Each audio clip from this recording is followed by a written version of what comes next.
আমরা এখন শিপ্রা নদী, এইটা দেখুন শিপ্রা মন্দির। তা আমরা এখন মহর্ষি সন্দীপনী আশ্রমে। এখন আমরা মঙ্গলনাথ মন্দিরের সামনে, যেটা এখানে মঙ্গল গ্রহের জন্ম। আর এখানে মঙ্গলী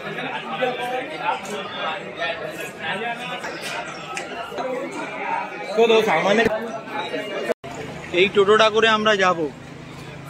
এই টোটোটা করে পার হেড 400 টাকা, মানে আমরা 6 জন আছি, 400 টাকা নেবে, 6টা পয়েন্ট দেখাবে। তা আমরা এখন মহর্ষি সন্দীপনী আশ্রমে। তো এখানে কৃষ্ণ বলরাম সুদামা শিক্ষা নিয়েছিল, সেই মন্দির। এটা মন্দির হচ্ছে কালজি মন্দির, কুণ্ডেশ্বর মহাদেব। দর্শন করি আগে কুণ্ডেশ্বর মহাদেব।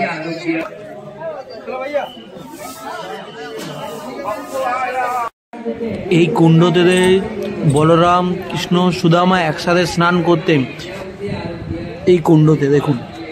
আর এখানে চারিপাশে মানে 64টা কিভাবে কি শিক্ষা নিয়েছেন তার করা আছে আঁকার মাধ্যমে। এখানে দেখুন কত কচ্ছপ, বড় বড় কচ্ছপ, কিন্তু এখানে নামা বারণ।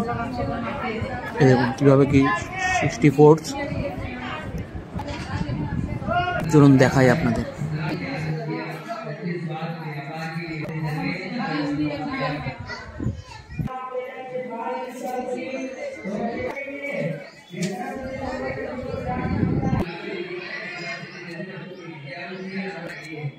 এটা দেখুন পুরো সব আপনাদের যেটা দেখাচ্ছিলাম সব করা আছে, তার কিভাবে শিক্ষা নিয়েছিল প্রত্যেকটা নামকরণও করা আছে। দেখুন জলের চন্দ্রোদয়করণ হয়েছিল তখন সেই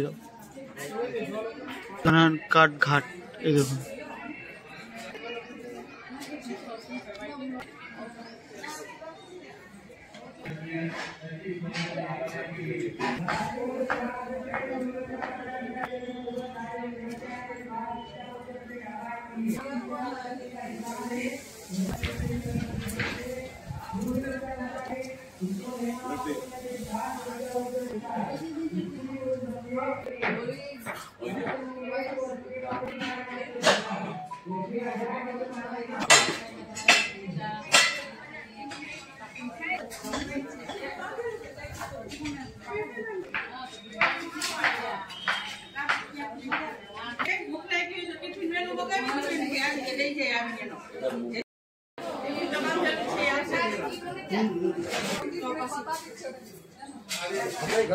সমস্ত ধরনের কিভাবে কি শিক্ষা নিয়েছেন তার দেখুন আঁকার মাধ্যমে তুলে ধরা হয়েছে সন্দীপনীর কাছে।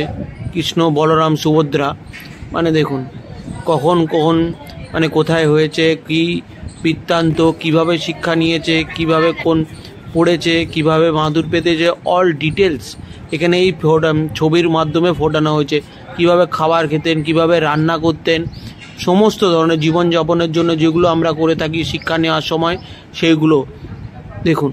কিভাবে পশু প্রাণী পাখিকে ভালোবেসেছেন সেইটাও তুলে, এবং গুরুকে কিভাবে সন্তুষ্ট করতে হয়, কিভাবে থাকতে হয় সেটাও শেখানো হয়েছে এই ফটোর মাধ্যমে, আঁকার মাধ্যমে। দেখুন অসাধারণ লাগছে এগুলো। অবশ্যই যারা সন্দীপনী উজ্জয়নে আসবেন এই আর্ট ফর্মটা কিন্তু ঘুরে দেবেন। অনেকে ঘুরে দেখছে না, কিন্তু এটার কোনো এন্ট্রি ফিজ নেই, মানে ঘুরতেও আপনাদের ভালো আর বুঝতেও পারবেন কিভাবে কি শিক্ষা নেয় আর গুরুকে কিভাবে সম্মান জানানো হয় সেটাও আপনারা বুঝতে পারবেন।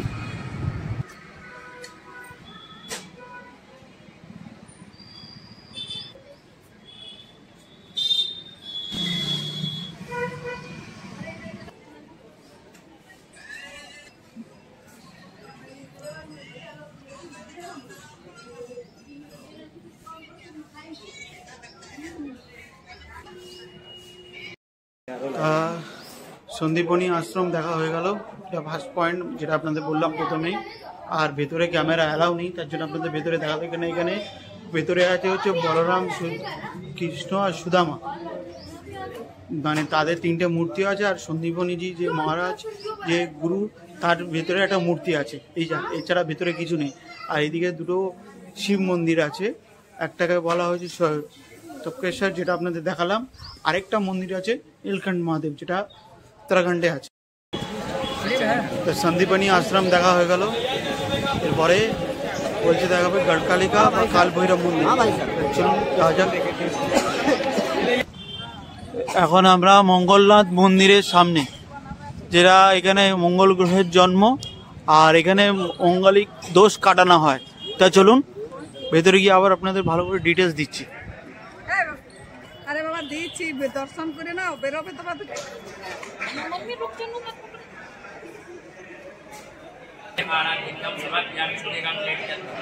এখানে দেখুন সমস্ত মঙ্গল জাতের দোষ, কাল সর্প দোষ আছে, তাদেরকে এখানে কাটানো হচ্ছে, পুজো করা হচ্ছে। এখানে কিন্তু মোটামুটি 1000 টাকা 2000 টাকা এরকম রেট থাকে। এখানে দেখুন অনেকে কিন্তু যজ্ঞও করছে, আপনিও যজ্ঞও করতে পারেন। এ দেখুন। আর এখানে কি সামগ্রী লাগবে সব এনারা বলে দেবেন। নারকেল, চাল, পান, অনেক কিছু উপকরণ লাগবে। খুব সাজানোটা আমার খুব ভালো লাগে। দেখুন পরপর পরপর কি সুন্দর সাজানো আছে, খুব সুন্দর লাগছে। এইদিকে দেখুন স্বস্তিক চিহ্ন দিয়ে কি সুন্দর সাজানো আছে, চাল দিয়ে দেখুন পরপর, অসাধারণ লাগছে এটা। এই স্বস্তিক চিহ্নটা কিন্তু আমার সবচেয়ে বেশি ভালো লাগছে। আর এখানকার পুরোহিতদের নাম বা ডিটেলস আমি দিয়ে দেবো, কি কি লাগবে, কাল সর্প মঙ্গল দোষ কাটানোর জন্য, যজ্ঞের জন্য কত টাকা লাগবে সব দিয়ে দেবো। তো আমরা এখন মেন মঙ্গলনাথ মন্দিরের সামনে মঙ্গলনাথ দর্শন করব। তা মঙ্গলনাথ দর্শন করার আগে একটা আপনাদের ভালো জিনিস, সমস্ত জায়গায় থাকে নন্দী, বা এখানে কিন্তু আছে ভেড়া। এখানে এনাকে বলা হয় ভেড়েশ্বর, তার জন্য এখানে ভেড়া যেহেতু আছে এনাকে বলা হয় ভেড়েশ্বর। একমাত্র মঙ্গলনাথ মন্দিরেই এই ভেড়েশ্বর দেবতাকে আপনি দেখতে পাবেন। এ দেখুন এনাকে, এখানে কিন্তু অনেকে দেবতার নামে পুজো করে। এই হচ্ছে মঙ্গলনাথ মন্দিরের মেন গর্ভগৃহ। ওই দেখুন ভগবান অতটা সামনে যেতে দেবে না, দূর দিয়ে আপনাদের দর্শন করলাম। জয় মঙ্গলনাথ। দেখুন, আর এখানেও আপনারা স্পেশাল দর্শন আছে, স্পেশাল দর্শনের 500 টাকা করে লাগে বাইরে। দেখুন এই জায়গাটা পেছন দিকটা আবার একটা হনুমানজির মন্দির আছে, খুব ভালো দেখতে। হনুমানজি আঁকাটা খুবই সুন্দর। আর এইটা দেখুন, আমি ভাবলাম প্রথমে কি দিচ্ছে মঙ্গলনাথ, এটা হচ্ছে সুজি টাইপ, যেহেতু একটু গম ফম দিয়ে এরা তৈরি করে, সেইটা হচ্ছে। আর এখানে দেখুন একটা ভীমাশঙ্কর মন্দির আছে, মানে যেটা 12টা জ্যোতির্লিঙ্গ 6 নম্বর জ্যোতির্লিঙ্গ হচ্ছে ভীমাশঙ্কর। সেই ভীমাশঙ্কর জ্যোতির্লিঙ্গ যেটা আপনারা আমাদের ব্লগে দেখতে পাবেন। এটা উপর দিয়ে দেখুন শিপ্রা নদীর, আর ওইদিকে দূরে রামঘাটের ছবিটা দেখা যাচ্ছে। উৎকর্ষ মহাদেব।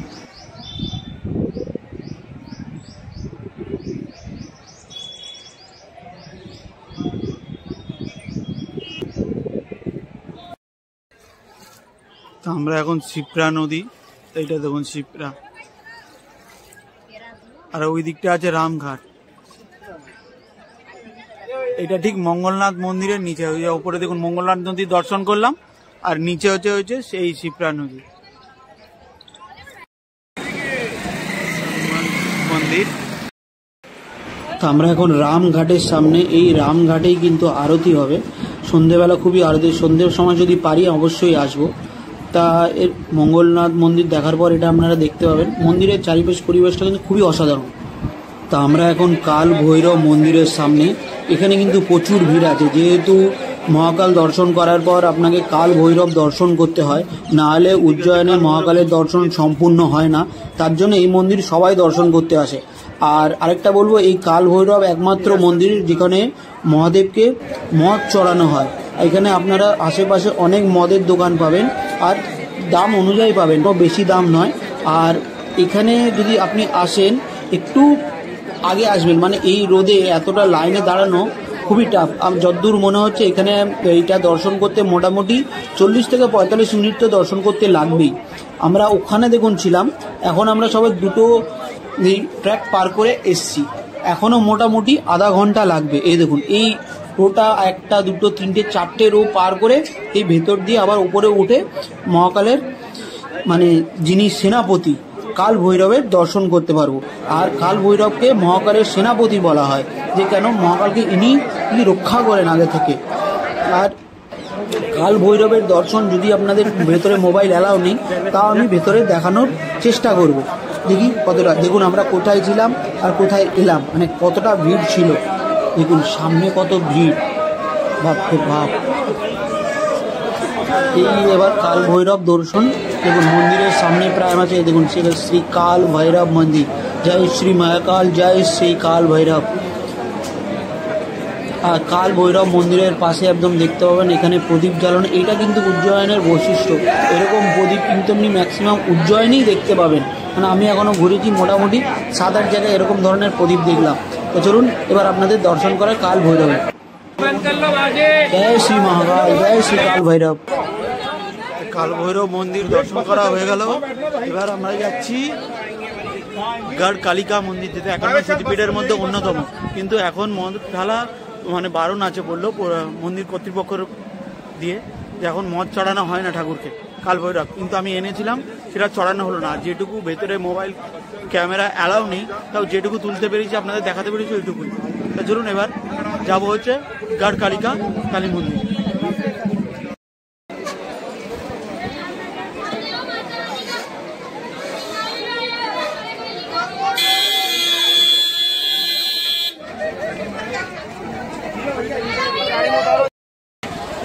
তা আমরা এখন গড় কালিকা মন্দিরের সামনে এখন ভেতরে যাব।